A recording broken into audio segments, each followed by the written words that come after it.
Bismillahirrahmanirrahim. Assalamualaikum warahmatullahi wabarakatuh. Anak soleh dan soleha yang kami banggakan, yang insya Allah selalu semangat, ya, semangat untuk belajar, semangat untuk beribadah, meskipun di masa pandemi pada saat sekarang ini.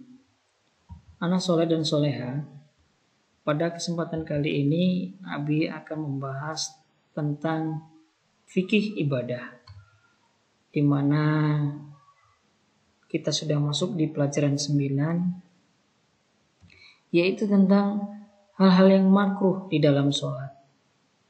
Mungkin anak soleh dan soleha ada yang belum paham, ada yang sudah paham, ada yang sudah membaca bukunya di rumah, ada yang belum.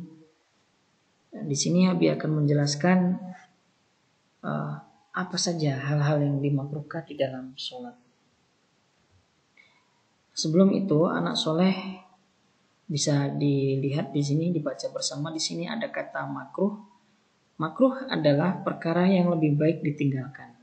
Nah, jadi sudah jelas di sini hal-hal yang makruh itu ditinggalkan. Terutama pada kesempatan kali ini, yaitu tentang membahas tentang perkara yang makruh di dalam sholat. Jadi semua yang makruh itu lebih baik ditinggalkan. Mengapa kita harus meninggalkan hal-hal yang dimakruhkan di dalam sholat? Karena sholat kita itu menjadi tidak sempurna, dan itu juga tidak sesuai dengan petunjuk dari Rasulullah Shallallahu Alaihi Wasallam yang beliau telah ajarkan terhadap kita semua. Bagaimanakah cara kita meninggalkan hal-hal yang dimakruhkan di dalam sholat? Yaitu dengan cara menjauhi perbuatan makruh di dalam sholat itu sendiri, seperti menegakkan pandangan ke langit, melirik, dan menoleh.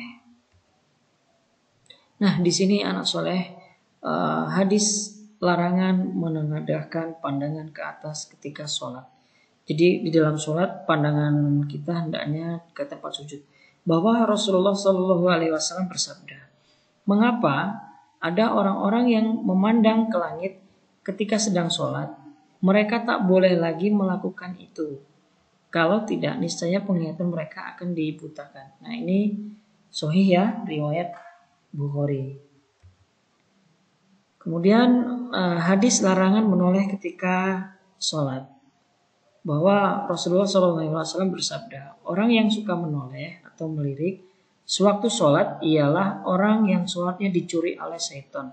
Hadis ini hadis sahih yang diriwayatkan oleh Bukhari. Hadis perintah khusyuk di dalam sholat. Sudah jelas di sini ada perintah khusyuk. Rasulullah SAW bersabda, hendaklah kamu tenang di dalam sholat. Jadi kita itu tenang dalam sholat itu, tidak boleh tergesa-gesa atau terburu-buru. Hadis ini juga hadis sahih yang diriwayatkan oleh Muslim.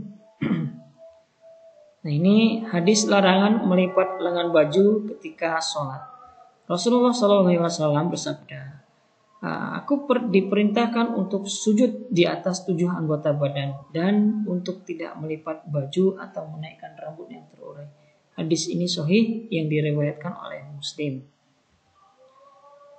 Lalu hadis larangan mengulurkan pakaian sampai lantai dan menutup mulut ketika di dalam sholat. Rasulullah melarang mengulurkan pakaian sampai mengenai lantai dan menutup mulut ketika di dalam sholat. Ini diriwayatkan oleh Hasan, riwayat dari Abu Daud. Lalu hadis menahan buang air kecil dan buang air besar di sholat saat ketika makanan sudah disajikan. Bahwa Rasulullah bersabda, tidak sempurna sholat yang dikerjakan setelah makanan dihidangkan.